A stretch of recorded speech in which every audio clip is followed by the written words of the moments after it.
It started with an ordinary Tuesday evening in late December, as Emily returned home from her tedious 9-to-5 job. Her apartment building, a modest structure on the quieter side of the city, felt even lonelier than usual during the holiday season. Most of her neighbors were away visiting family, while Emily had resigned herself to a solo New Year's Eve with a cheap bottle of wine and a movie marathon. The invitation arrived unexpectedly. It was nestled in her mailbox, amidst utility bills and promotional flyers. The envelope was crisp and thick, made of high-quality paper with gold embossing on the front. The design felt oddly old-fashioned, as if it had been sent from another era. Curiosity piqued. Emily opened it. "You are cordially invited to an exclusive New Year's Eve celebration at Blackthorn Manor. Midnight attire required. RSVP not required." There was no signature, no indication of who had sent it, nor a return address. The only additional detail was a location printed in elegant script, Blackthorn Manor. Emily frowned. She'd never heard of Blackthorn Manor before. A quick Google search yielded no results, just some historical references to a long-abandoned estate an hour outside the city. Who would invite her, and why? Yet the idea intrigued her. Emily had no plans, no obligations, and no reason to say no. She reasoned that she could always leave if it felt strange or uncomfortable. The drive to the manor on New Year's Eve was hauntingly beautiful. Snow blanketed the countryside, glowing under the pale moonlight. The road wound through a dense forest, the towering trees casting long shadows across the path. As she approached the location on the invitation, the trees thinned and the mansion came into view.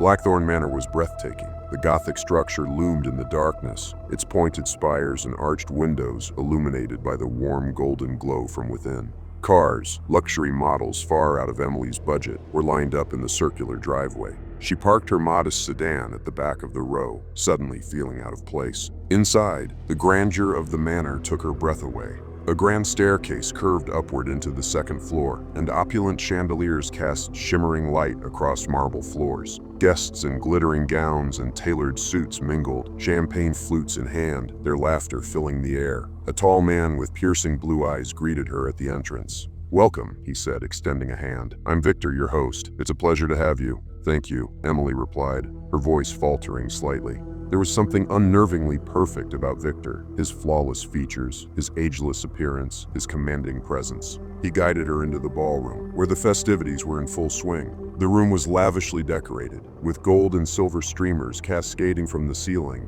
and a string quartet playing a hauntingly beautiful melody in the corner. The party felt like a dream, almost surreal in its perfection. Emily couldn't help but feel enchanted. As the night progressed, she began to notice oddities. The guests were beautiful, almost unnaturally so. Their conversations seemed surface level, filled with vague pleasantries. Whenever Emily tried to dig deeper, asking about their lives or how they knew Victor, they would deflect the questions with polite laughter. And then there was the clock. A grand, antique timepiece stood at the far end of the ballroom, its pendulum swinging rhythmically. Emily glanced at it occasionally, noting the time as midnight approached. At 11:59, the music stopped, and Victor stepped onto a small platform to address the crowd. "To eternity," he toasted, raising his glass. The room echoed his words as the guests joined in.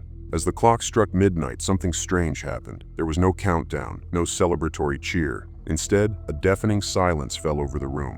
Emily turned to look at the clock and froze. The hands of the clock were moving backward. The pendulum swung wildly as the time reversed, stopping precisely at 11 p.m. The music started again. The guests resumed their conversations, and the evening seemed to restart entirely. At first, Emily thought she was imagining things, but as the same events repeated, the toasts, the dances, the identical conversations, panic began to creep in. She approached Victor, who was chatting with a group near the bar. "What's going on?" she demanded. "Why's the clock resetting?" Victor turned to her, his smile unnervingly calm. "Ah, Emily, you're noticing the beauty of the evening, aren't you?" "This isn't normal," she said, her voice trembling. "I want to leave." Victor's expression darkened slightly, but the smile never left his face. "Leave? My dear, the party is just getting started." Emily's stomach churned. She turned and made her way to the door, but the grand entrance she had walked through earlier was gone. In its place was a solid wall. Her breath quickened. She tried the windows, but they wouldn't budge. Every exit was blocked, and the other guests began to notice her distress. They turned toward her, their faces now cold and expressionless. "What is this place?" she shouted, backing away from the encroaching crowd. Victor stepped forward, his eyes glowing faintly in the dim light. "This is eternity, Emily, a place where time stands still and the party never ends." The room erupted into chaos. The guests' faces twisted into grotesque masks, their laughter turning into guttural shrieks. Emily screamed as they closed in, their hands clawing at her as the clock struck midnight once more.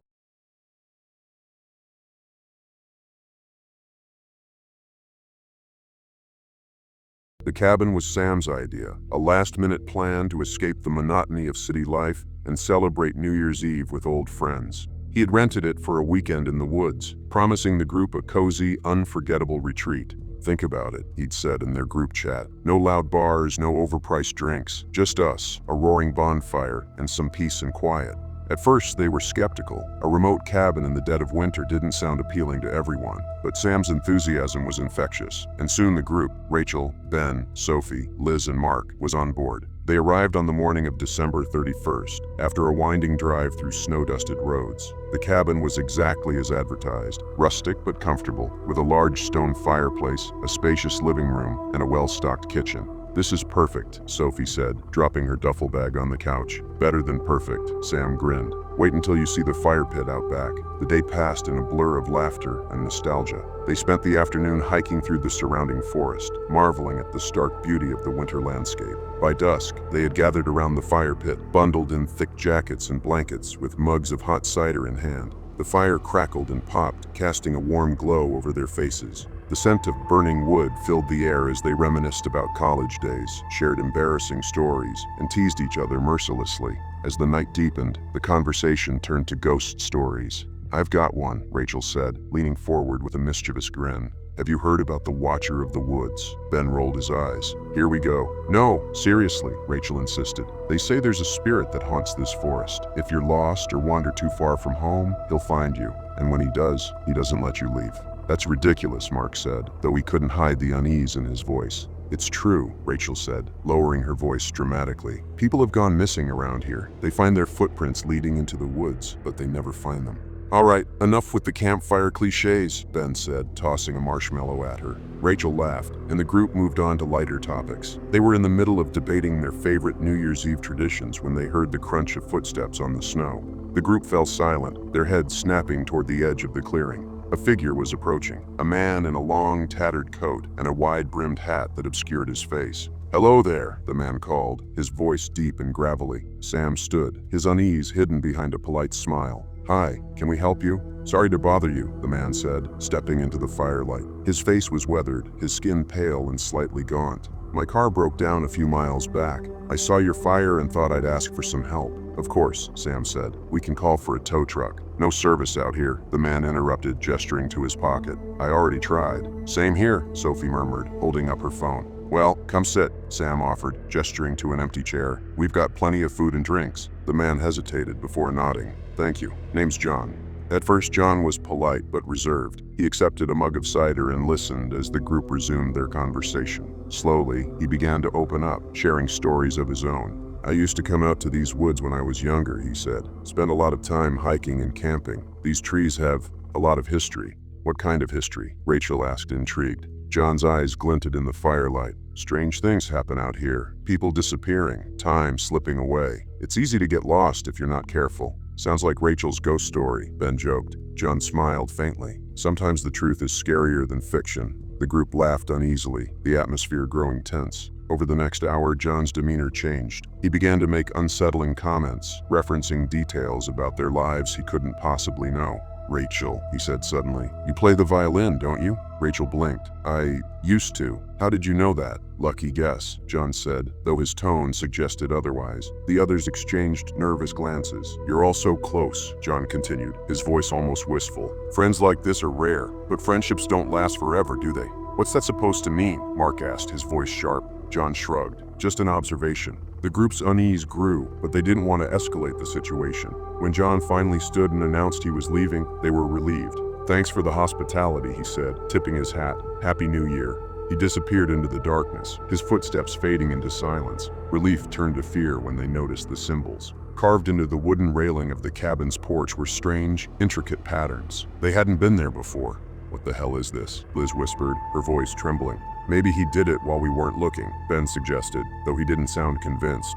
That night, they tried to shake off the experience, but sleep didn't come easily. Each of them was plagued by vivid nightmares. Rachel dreamed of roots wrapping around her ankles, dragging her into the earth. Mark saw John's face outside his window, grinning in the darkness. When they woke, the fire was still burning, though no one had stoked it. Around the pit were fresh footprints leading into the forest. "I think we should leave," Sophie said, her voice shaking. But when they tried to start the car, it wouldn't budge. The engine sputtered and died, no matter how many times Sam tried to restart it. "Great," Ben muttered. "Now what?" "We hike out," Sam said. "There's a ranger station a few miles down the road. We'll get help there." The hike began uneventfully, but it didn't take long for the forest to change. The familiar landmarks disappeared, replaced by dense, unfamiliar trees. The path twisted and looped back on itself, as if the woods were rearranging themselves to trap them. "This isn't right," Rachel said, panic creeping into her voice. "Let's keep moving," Sam said, though he was clearly shaken. As the sun began to set, they heard whispers. Low, guttural voices echoed through the trees, too faint to make out, but too distinct to ignore. "We're being followed," Liz said, her face pale. The group quickened their pace, but the whispers grew louder, closer. Shadows flickered in the corners of their vision, and the air grew colder with each step. It was Rachel who noticed the carvings on the trees. The same symbols they had seen on the porch were etched into the bark, spiraling in patterns that seemed to shift when they looked directly at them. "What do they mean?" Sophie asked, her voice barely above a whisper.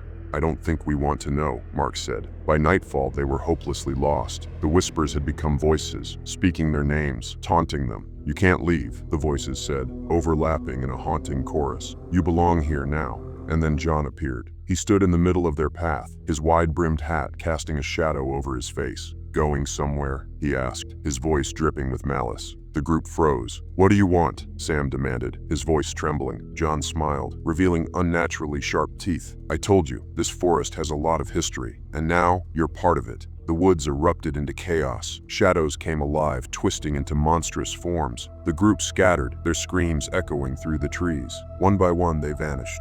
Sam was the last. He stumbled back to the fire pit, now roaring higher than ever. Around it stood his friends, their faces blank and lifeless. John stepped forward, his eyes glowing faintly in the firelight. "Welcome home," he said.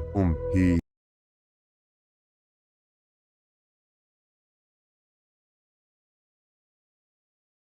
New Year's Eve in suburban Maryland was as unremarkable as the weather, gray, cold, and uninviting. The snow on the ground had long turned to slush, and the bare trees outside Mallory's house swayed in the sharp wind. She leaned against the kitchen counter, scrolling through her phone absent-mindedly. Her plans had been canceled last minute when her best friend caught the flu. Now, instead of a glittering party downtown, she was stuck at home alone. Her parents were at a gala in D.C., and her younger brother was spending the night with friends. The house was quiet, the kind of quiet that made you acutely aware of every creak and groan of the old wood. The clock above the stove ticked steadily toward midnight. Mallory sighed and set her phone down, moving to the living room. She turned on the TV, hoping to catch the New Year's Eve broadcast from Times Square, but her mind was elsewhere. That's when the first call came. The landline rang shrilly, startling her. Mallory hesitated. They rarely used the landline anymore. Most calls on it were either telemarketers or wrong numbers. She considered ignoring it, but something compelled her to answer. "Hello?" At first there was silence, then came the faint sound of breathing. "Hello?" she repeated, her voice firmer now. A low chuckle crackled through the line, sending a chill down her spine. "Who is this?" she demanded. The call disconnected abruptly. Mallory frowned, her unease growing. She told herself it was probably a prank, some bored teenager making random calls, but the sound of that laugh lingered in her mind. An hour passed. Midnight was creeping closer, and Mallory had managed to push the strange call out of her mind. She sat curled up on the couch, half watching the TV when the landline rang again. Her stomach sank. She let it ring twice before picking up, her hand trembling slightly. "Who is this?" she asked immediately. This time there was no breathing, no laughter, just a voice, calm, measured, and chillingly familiar. "I like your blue sweater," it said. Mallory froze. She was wearing a blue sweater. Her eyes darted to the windows. The curtains were drawn, but she felt exposed, as if someone were watching her. "Who are you?" she whispered, her throat tight. The voice chuckled again, soft and menacing. "I'll see you soon." The line went dead. Mallory's hands shook as she set the phone down. She grabbed her cell phone and dialed her parents, but the call went straight to voicemail. She tried her brother next with the same result. "Come on," she muttered, pacing the living room. The house felt suffocating now, every shadow a potential hiding spot. She checked the locks on all the doors and windows, double and triple checking to make sure they were secure. Her phone buzzed with a text. She snatched it up, relief flooding her when she saw her best friend's name on the screen. "Hey, Happy New Year." Mallory hesitated, debating whether to tell her about the calls. She typed out a reply, explaining what had happened, but before she could hit send, the landline rang again. Her heart pounded. She picked it up, not saying anything this time.